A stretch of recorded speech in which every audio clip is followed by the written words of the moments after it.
Om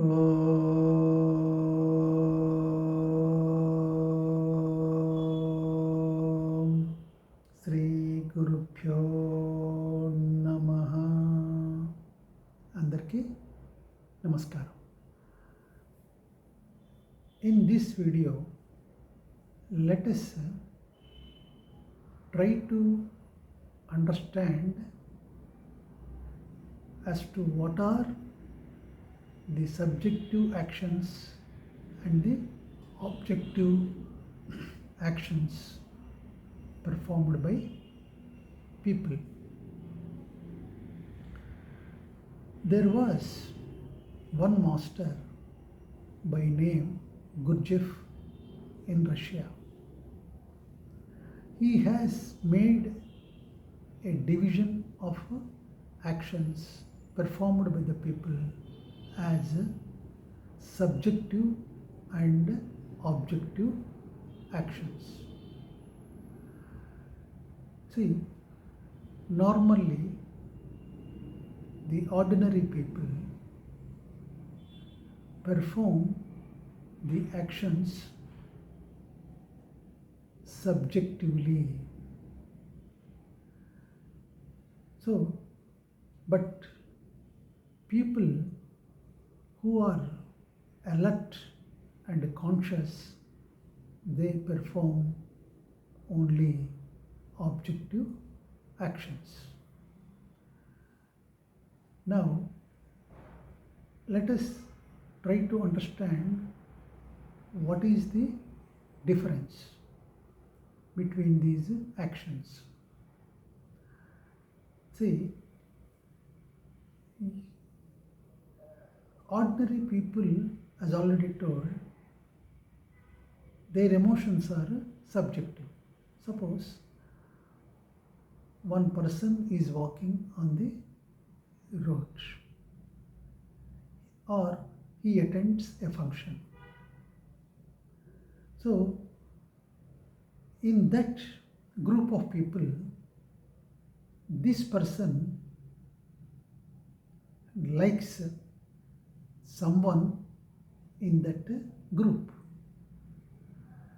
and he also dislikes some other for no obvious reasons, because he is unconscious the reason for liking a person and at the same time disliking another person are hidden. The reasons are hidden in his unconscious mind, and he cannot recollect any reasons for such kind of love and hate or like and dislike. So, the person who is alert and conscious, he performs only objective actions, and he knows the reasons for the action which he is performing. For example, a painter is there. A painter has got an idea of painting. So, he does painting on a canvas, which may be liked by some or disliked by many. He is not bothered about the feelings and the receptivity of others.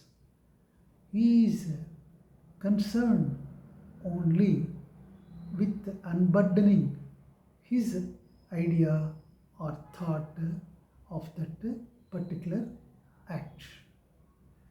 So, but a man of awareness, he sees the receptivity of his idea, and if he is convinced that his idea or his word or his thought is beneficial to the others and will not cause any kind of harm or displeasure, then only he will resort to such kind of action with full awareness. So, this is an objective action. So, that means you take into consideration the concern and the receptivity of others to any idea or thought which has come to you. So, this is the action of an man of awareness. Now, there is a beautiful incident narrated by Mr. Gurdjieff himself. When Mr. Gurdjieff was 9 years old, his father was about to leave the world and he is on the deathbed. So he called his son, who is only 9 years at that time, and told him like this, "My dear son, I am a poor man. I cannot give you any inheritance of any kind, but taking into view the experiences of my life, I want to tell you something which you can implement in your life, and that will safeguard you in all situations." And the advice which the father has given to the Gurdjieff is like this: if anybody insults you in life for any reason, please do not react immediately.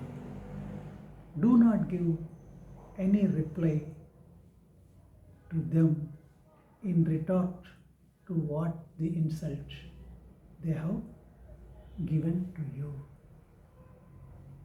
Because if you react to the action of the other,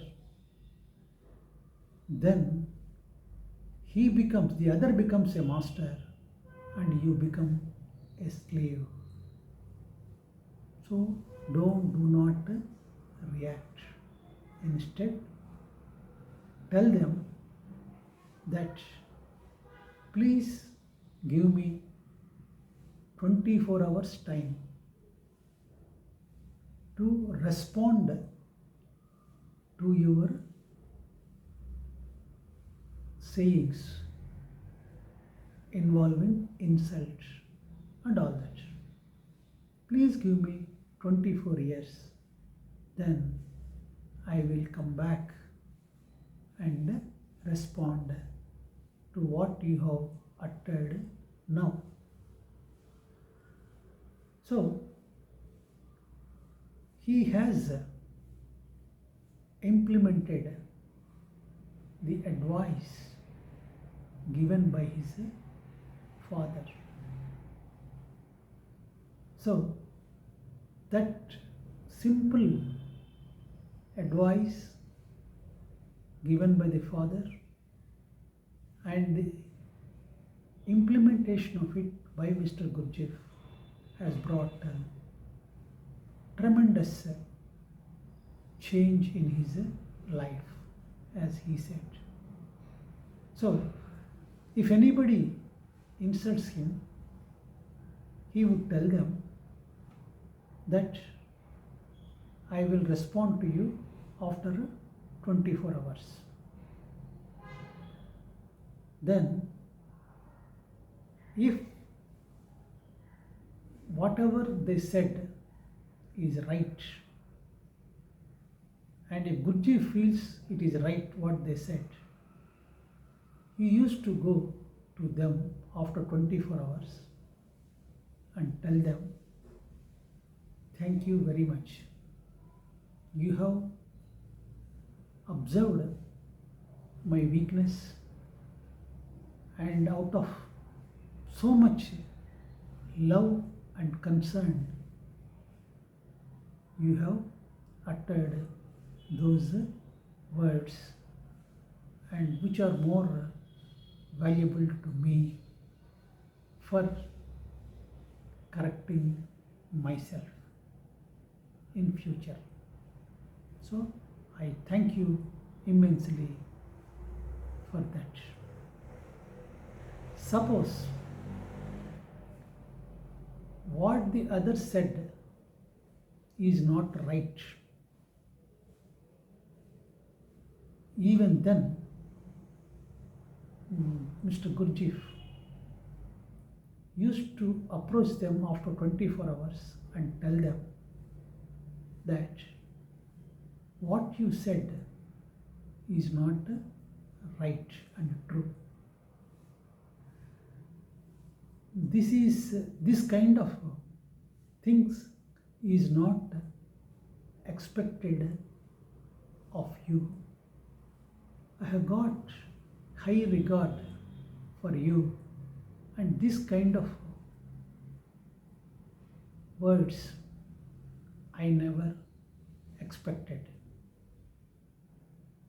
This only undermines your superiority in my view. But anyhow, I am not taking it in the right spirit and leaving it to your wisdom, so that whenever you utter anything, let it carry some kind of message or meaning which can help the other to transform himself. See, this kind of approach has brought a kind of tremendous transformation in him. So the emotions and sentimentality has disappeared in his life.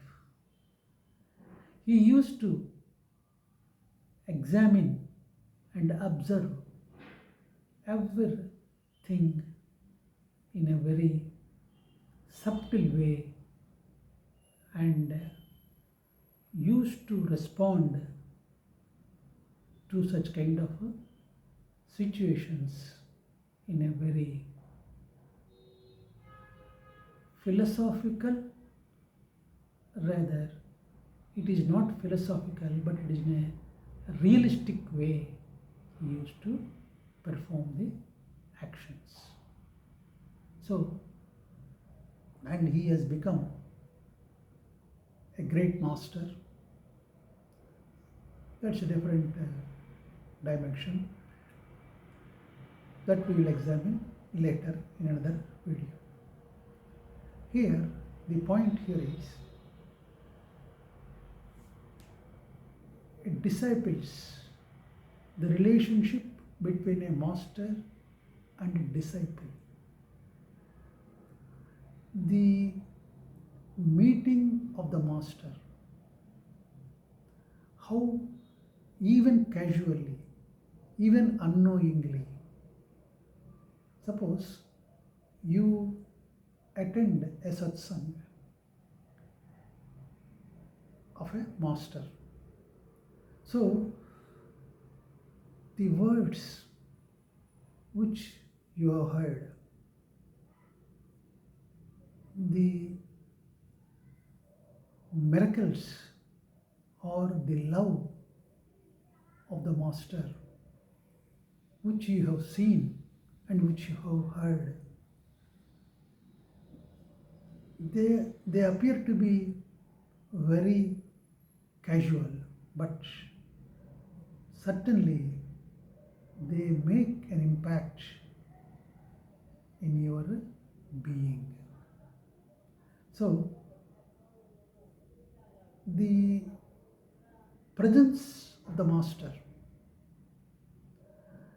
makes you feel something in the inner core of your heart.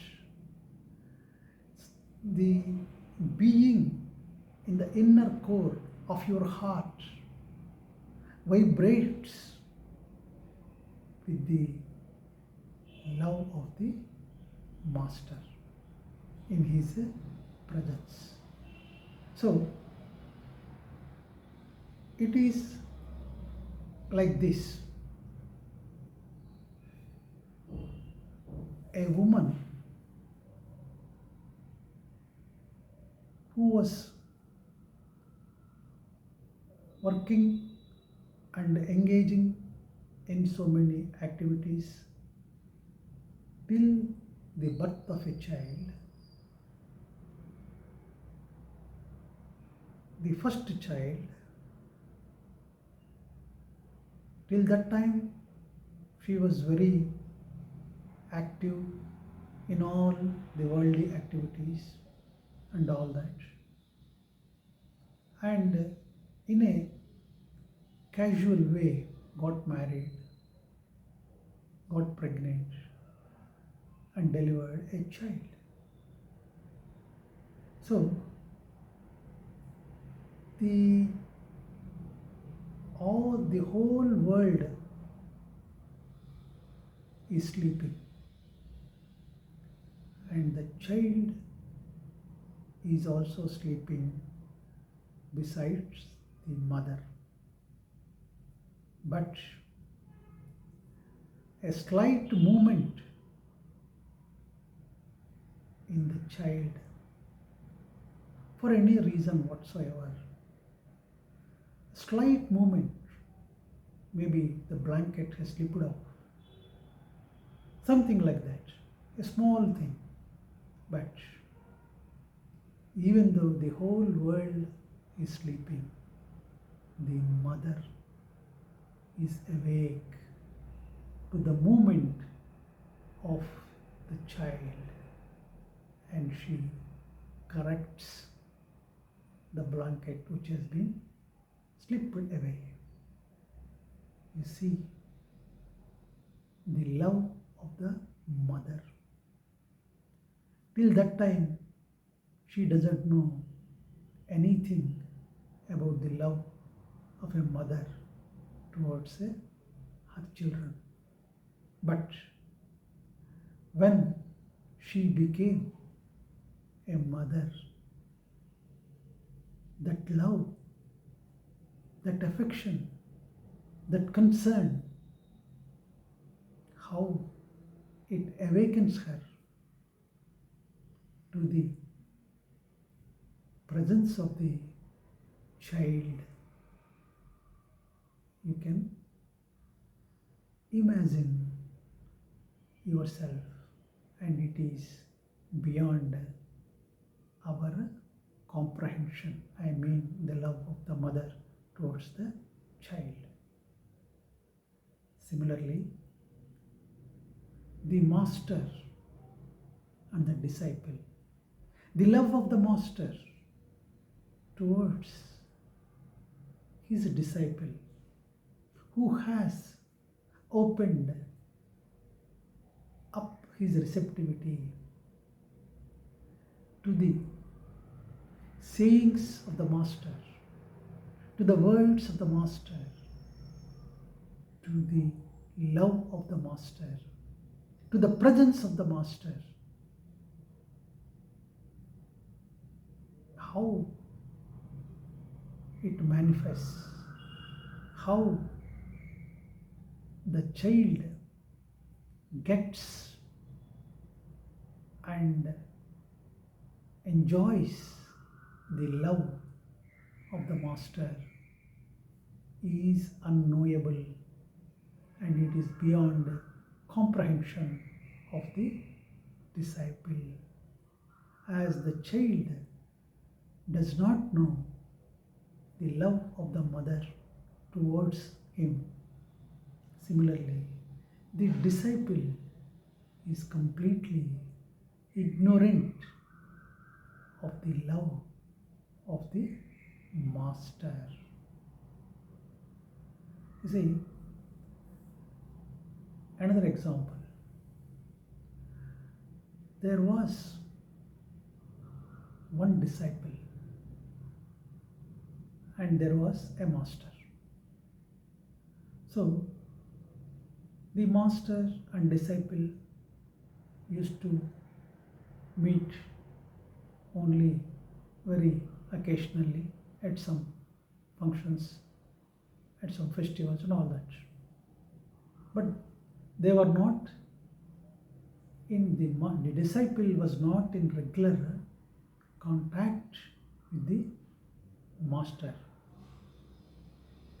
because he don't want to disturb the master. So on one day, the disciple was suffering from some psychological problem